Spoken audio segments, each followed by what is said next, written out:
La bourse de Paris reprend un peu d'élan aujourd'hui, bien qu'elle soit partagée entre l'attente d'un plan de relance américain et le durcissement des mesures sanitaires un peu partout en raison de l'aggravation de la pandémie. Le CAC 40 termine la séance en territoire positif, plus 0,21% vers les 5662 points. Du côté des valeurs, l'actualité de la journée qui anime le marché, c'est évidemment cet intérêt du groupe d'alimentation québécois Couche-Tard pour Carrefour, d'abord révélé par Bloomberg.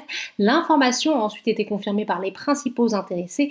Couche-Tard indique avoir récemment présenté une offre non contraignante à Carrefour en vue d'un rapprochement amical basé sur un prix de 20 € par action.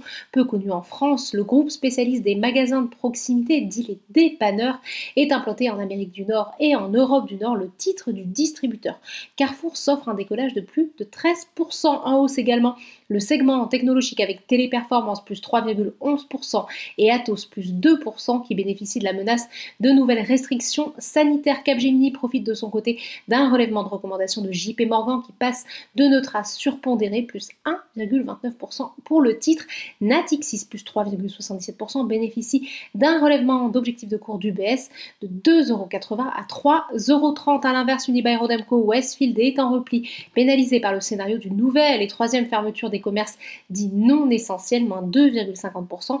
Le secteur automobile subit des prises de bénéfices après leur forte hausse de la veille. Renault, moins 2,93%, lanterne rouge de l'indice. À noter sur le SBF 120 la dégradation de Valeo par Exane BNP Paribas qui abaisse sa recommandation à neutre contre surperformance, moins 3,36% pour le titre.